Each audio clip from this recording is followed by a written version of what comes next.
Magandang gabi po sa inyong lahat na nakikinig sa programang Pamana. Ito po si Sister Elisa Ferrer ng Lord Jesus Christ Lifeline Church.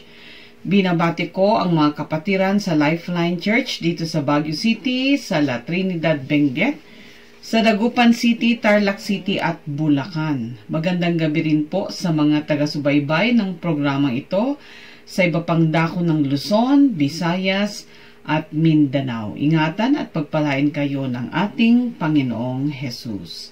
Panginoon, maraming salamat ulit sa gabing ito. Pagpalain mo ang inyong mga salita na siyang aming lakas at gabay sa araw-araw. Noong nakaraang Tuesday, ating pong pinag-aralan ang karakter po ng ating Panginoon na He is a God of increase. At ito'y isang sinyalis din na nais ng Diyos na tayo po ay nasa state po ng lift, L-I-F-T, o nandun po sa pag-angat na kalagayan. Na ang Diyos ay Diyos ng pagsulong at nais niyang maranasan natin ang pag-angat o ang lift sa buhay na ito. So ngayong gabi po, aking ibabahagi ang topiko na pangalawa sa kung paano tayong manatili na kaangat or meron po tayong life experience. Meron pong 7 na tinatawag na unders or below o mga prinsipyong magpapasakop ka o nasa ilalim ka pero ang epekto ay maitaas or maiangat ka. So 7 points or 7 principles na sa term or related sa term na under that will put you over. So, ang epekto ay maitataas ka. Sa may Deuteronomy chapter 28 verses 1 and 13, it says, verse 1, if you fully obey the Lord your God and carefully follow all His commands, I give you today, the Lord your God will set you high above all the nations on earth. The Lord will make you the head and not the tail.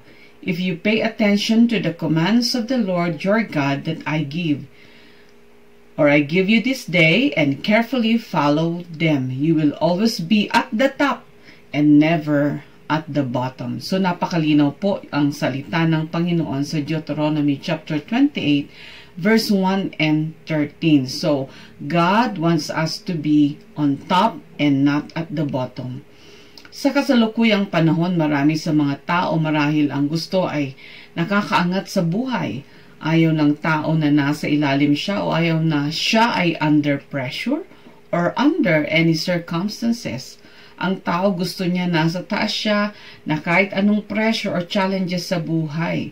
Maganda naman pong prinsipyo ito kung ang intention ay para sa kapurihan ng ating Panginoon. Pero kung ang intention ay mang-apak ng kapwa para makaangat o para sa sariling ambisyon o para lang makuha ang papuri ng ibang tao, ito ay magiging problema o hadlang sa kanyang pag-angat. Ang sabi po sa Proverbs 29 verse 23, a man's pride will bring him low, but the humble in spirit will obtain honor. Ang kapalaluan ng tao ay magpapababa sa kanya, ngunit may mapagpakumbabang diwa ay magtatamo ng karangalan.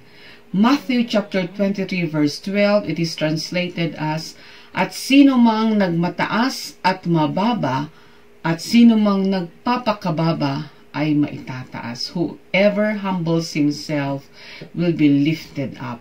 So umpisan ko na po sa 7 principle o term na related sa word na under, U-N-D-E-R, o magpasakop at magpailalim, pero ang epekto nito ay ikaw ay maiaangat. Number 1 po, stay under the mighty hands of God.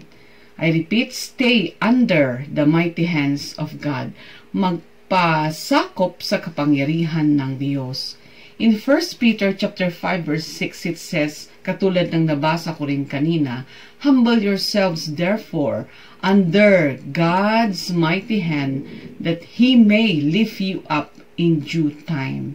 So the hand of God often refers to the fact that God is powerfully and yet tenderly holding His children. His hand refers to His care, attention, and protection over our lives. Ang Diyos ay mapagkalingang Diyos at nagbibigay ng proteksyon sa atin. So, tignan po natin sa mga sumusunod na talata sa English version. Sa my Psalms chapter 16 verse 11, You make known to me the path of life. In your presence there is fullness of joy. At your right hand are pleasures forevermore. Isaiah 41 verse 10, I will strengthen you. I will help you. I will uphold you with my righteous right hand. Isaiah 49:15-16, Can a mother forget the baby at her breast and have no compassion on the child she has borne? Though she may forget, I will not forget you. See, I have engraved you on the palms of my hand.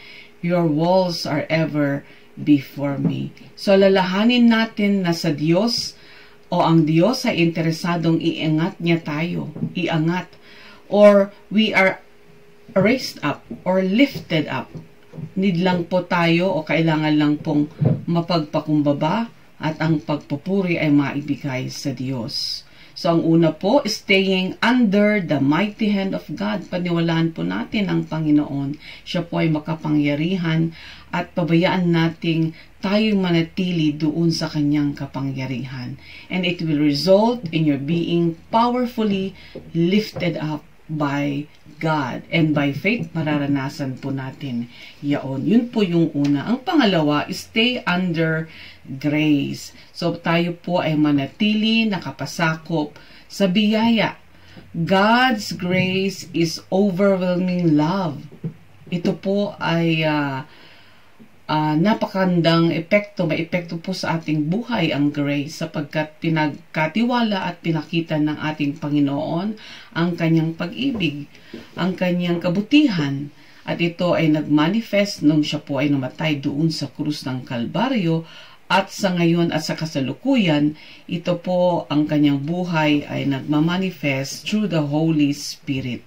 Noong tinanggap natin ang Panginoong Hesus bilang sariling Diyos at tagapagligtas, tayo ay nakapasakop sa grace o biyaya ng Diyos. The grace of God that saves us will also empower us to live victoriously in this life. Amen. So ang biyaya ng Diyos ang siyang ating magiging power o kapangyarihan upang lalo pa po tayong mabuhay victoriously. So Romans chapter 6 verses 14-15, For sin shall not have dominion over you, for you are not under the law, but under the grace. What then shall we sin, because we are not under the law, but under grace? God forbid. Ang biyaya ng Diyos ay hindi divine permission o pahintulot upang gumawa ng mali. Kung hindi, ang biyaya ng Diyos ay isang divine empowerment, lakas na nanggagaling sa langit para gawin natin kung ano ang tama. Kung gawin natin ang tama at ang hindi ang mali. Kapag ang grace ay ating natanggap o ang biyaya ng Diyos ay ating natanggap at tinanggap sa pamamagitan ng ating Panginoong Hesus, tayo po ay binibigyan niya ng isang buhay na may kapangyarihan at mapaglalabanan natin ang kasalanan. Hallelujah! Sa may Titus chapter 2 verses 11-14, ang sabi po doon, sapagkat nahayag na ang kagandahan ng Diyos na nagdudulot ng kaligtasan sa lahat ng tao. Ito ang nagtuturo sa atin upang talikuran ang makamundong pamumuhay at damdaming makalaman at upang makapamuhay tayo ngayon ng may pagpipigil, matuwid at karapat-dapat sa Diyos habang hinihintay natin ang dakilang araw na ating inaasahan. Ito ang pagbabalik ng ating dakilang Diyos at tagapagligtas na si Jesucristo. Inihandog na niya ang kanyang sarili upang palayain tayo sa lahat ng kasamaan at linisin tayo upang maging bayan niyang masigasig sa paggawa ng mabuti. So there is a lift o merong pag-angat that comes into our lives when we yield to the influence of God's grace. Kapag inuuna natin at nagiging dependent po tayo sa biyaya ng ating Panginoon. So we have not only received it for salvation, but we are also taught to live righteously. We are even directed to look up for the glorious return of Jesus Christ. So staying under grace, kapag tayo po'y naniwala at tayo po'y nagpasakop sa kapangyarihan ng biyaya ng Diyos, tayo po'y kanyang iaangat. Amen? Hallelujah! Yan po ang pangalawa, staying under grace, which will put us over. Pangatlo po, third principle is staying under authority. Ano po yung authority? So tayo po ay nakatira sa mundo na maaring may mga taong hindi sinusunod na batas, o mga taong palaban, o mga taong rebelde. At makikita natin ito sa may Matthew chapter 24 verse 12. Sabi dito, lalaganap ang kasamaan, kaya't manlalamig ang pag-ibig ng marami. Hallelujah. 2 Peter chapter 1 verse 10, kaya nga mga kapatid, lalo kayong maging masigasig upang matiyak ninyo na kayo ay tinawag at pinili ng Diyos. Kung gagawin nyo ito, hindi kayo matitisod. It is important for us to remember that we are part of the kingdom of God, and God's kingdom operates within guidelines and principles of authority. When we align ourselves with God's systems or God's system, blessings results. So, ang kingdom of God po ay isang nakapaayos po o nakapailalim po doon sa authority ng ating Panginoon. At ang isang paraan na tayo ay makaranas ng pag-angat ay kapag tayo po nirerespeto natin ang authorities na narito po sa mundo. At ang katulad po nito ay ang mga spiritual authorities na nagsishare ng God's words, katulad ng mga pastor na nag-aalaga sa ating spiritual na buhay. Sa may Hebrews chapter 13 verse 17, be responsive to your pastoral leaders. Yun po yung content o konsepto po nung Hebrews 13:17. Listen to their counsel. Makikinig po tayo sa kanilang mga counsel ng ating mga pastor. And those who have wise pastors is speaking the word of God accurately and lovingly into their lives are truly blessed. We are lifted when we receive the word of God from godly leaders. Amen? Amen po ba? So binigay din po ng ating Panginoon ang authority mula po sa mga ministers, mula po sa mga pastors, mga godly people. At upang tayo po ay maiangat, kasi tinuturoan niya po tayo ng kanyang mga salita. Tinuturo po kung ano ang dapat na matuwid at ating dapat na sundin. Realidad na may mga taong rebellious o rebelde, ayaw nilang pasakop sa kahit anong authority dahil maaring meron po silang pride at merong rebelding attitude. Subalit ang sabi po ng Bible, pride and rebellion can cause people to be at odds against all type of authorities. So maaring merong paglaban kapag po ang tao ay rebelde or alimbawa, rebelde siya sa gobyerno o rebelde sa ano pa mang leadership kung nasaan siya, ay maaring merong resistance na mangyayari. Pero ayaw po ng Diyos na tayo po ay maging ganon. So, kailangan din po tayong magpasakop sa mga civic leaders, sa mga employers, sa mga spiritual na mga leaders na ito po ay pinagkatiwala ang Panginoon o ang buhay po or ang ating buhay sa mga leaders, spiritual leaders natin sa church. At napakaganda po na kapag tayo po ay lalong nagpapasakop sa kanila at ginagawa natin ito sapagkat mahal natin ang Panginoon. Ito ay isang pag-respect sa authority din ng ating Panginoon. It will bring blessing into the life of a believer. So staying under authority helps us put over in life. I repeat, staying under authority helps put us over in life. Kasi sila po ang nagiging gabay po natin, o lalo na po kapag tayo po ay nasa isang church at atin pong pinapasakop ang buhay po natin sa ating pong mga spiritual leaders na makadiyos. Amen. Yun po yung pangatlo. Ang pang-apat po is stay under the shadow of the Almighty. Or magstay ka po doon po sa kapangyarihan pa din ng ating Panginoon. May relationship po siya doon sa number 2 na aking diniscuss kanina. You stay under the mighty arms of God. Ito naman po, under the shadow of the Almighty. In times of trouble, there is no safer place to be than in perfect will of God, or done in the perfect will of God. Ito po yung safe place na tayo po ay lumalakad ayon sa kalooban ng ating Panginoon. That's the safe place. That's the will of God upon us. Psalms 34 verse 7, ang anghel ng Panginoon ay nagbabantay sa mga may takot sa Diyos at ipinagtatanggol niya sila. Amen? Kapag tayo po ay under the shadow of the Almighty, nandyan po ang mga angheles niyang nagbabantay sa atin. Psalms 91 verses 1 to 4, siyang naghahangad ng pagkupkup ng kataas-taasan ay nananatili sa pagkalinga ng makapangyarihan. Ay makapagsasabi kay Yahweh, muugkat kalungan, ikaw ang aking Diyos, ang Diyos na tangi kong pinagtitiwalaan. Sa panganib at bitag, ikay kanyang ililigtas, at kahit anumang matinding salot, ay di ka magdaranas.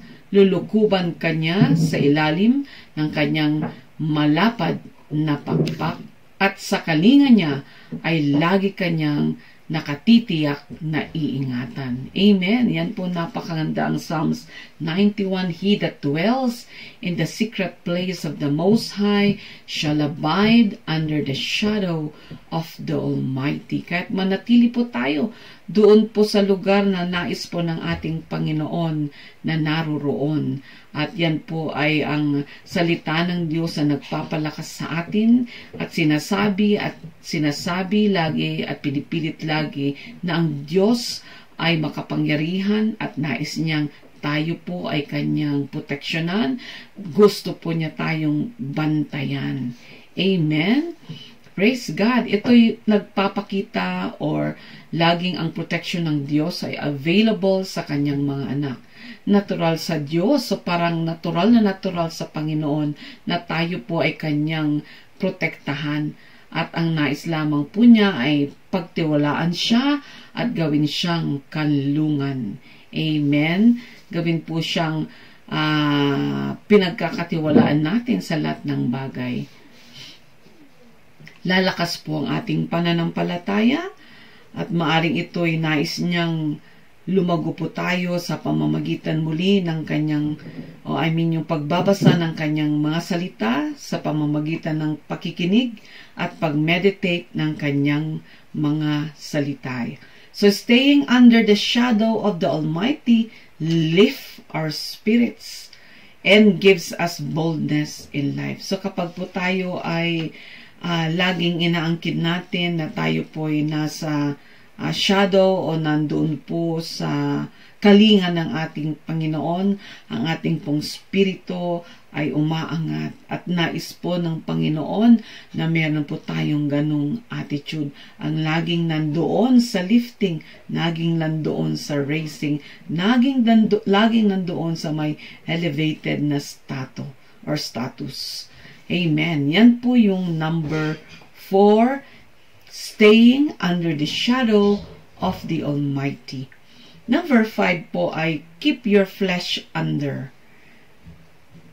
I repeat, keep your flesh under. Ito pong lumang pagkatao po natin, yan po yung flesh. Yun po yung nais ng Diyos na ipasakop din natin sa banal na Espiritu.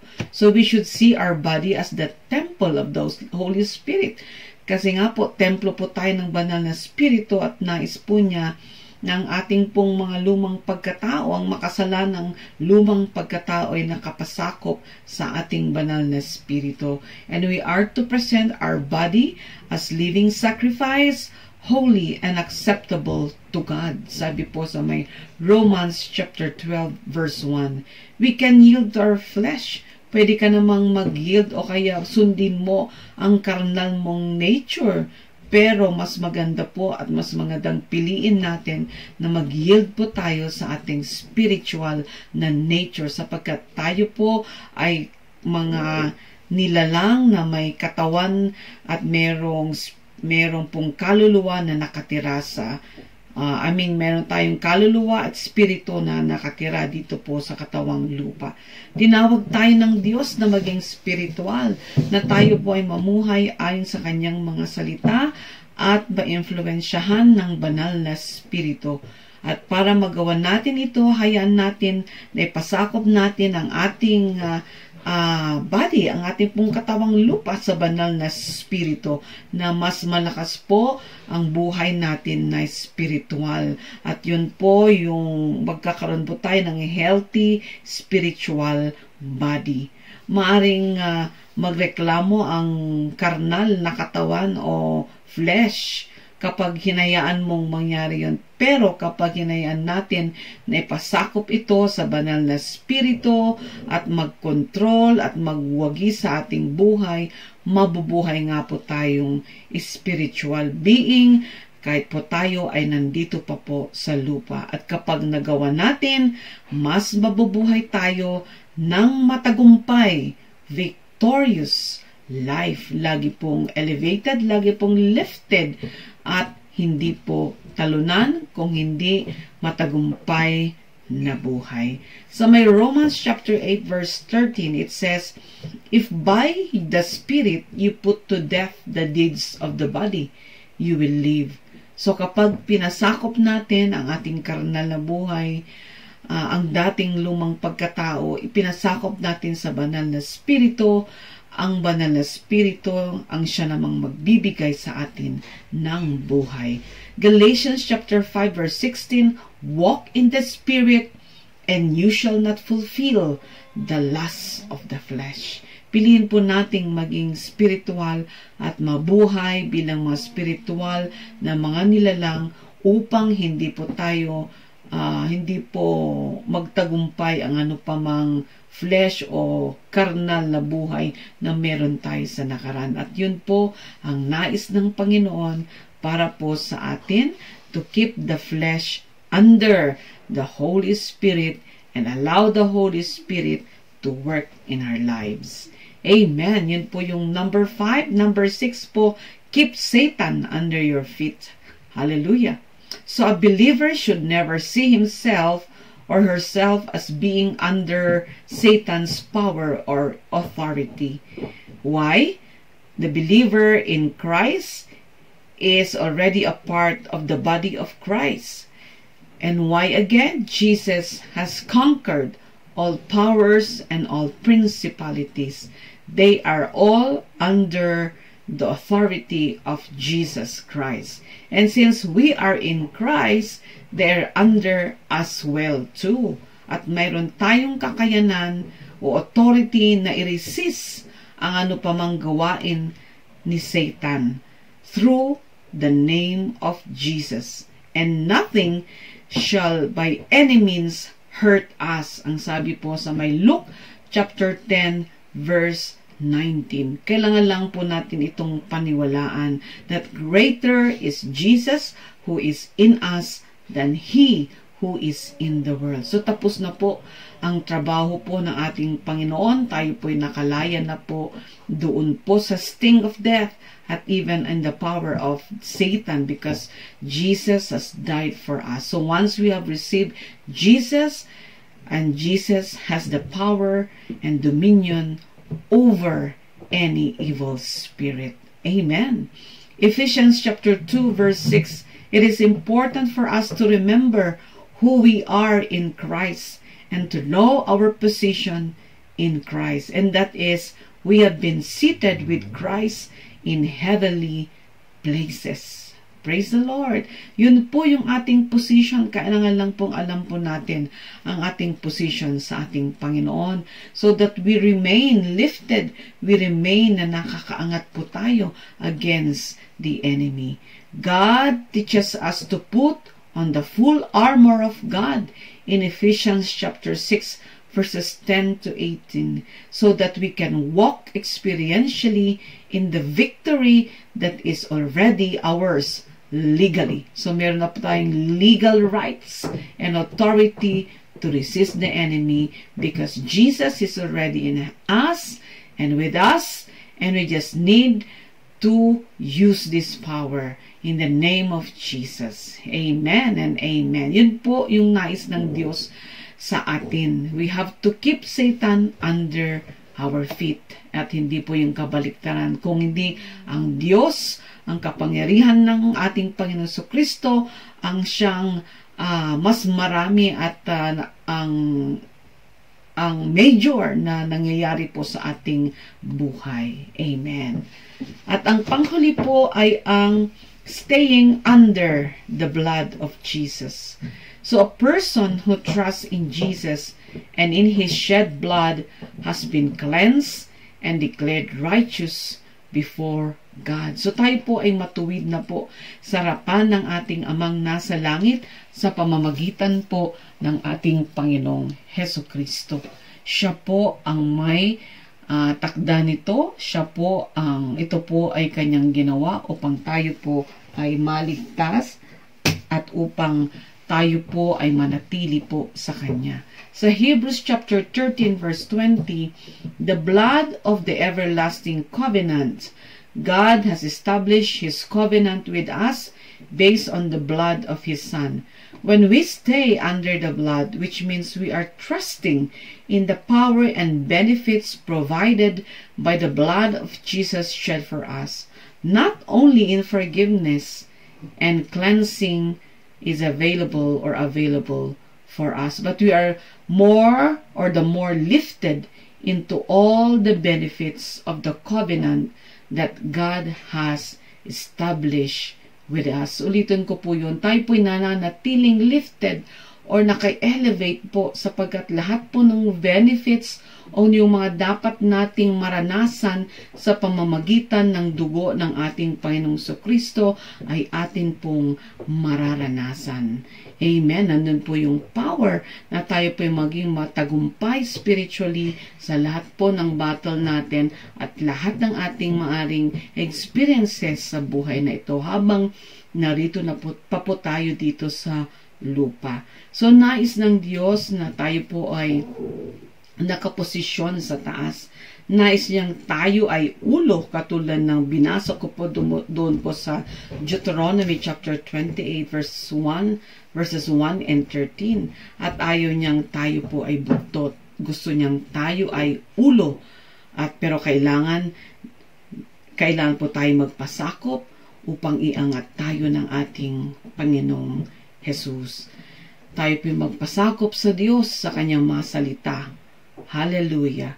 At ang Kanyang kapangyarihan ay magmamanifest nga po sa atin. Napakarami pa pong mga sikretong nais ng Diyos na maranasan po natin at ito po ay madidiscover po natin sa Kanyang mga salita. So, ito po yung 7 muli na akin pong tinakal ngayong gabi. Number 1, stay or to maintain being lifted up or at an elevated status. Number 1, we have to stay under the mighty hands of God.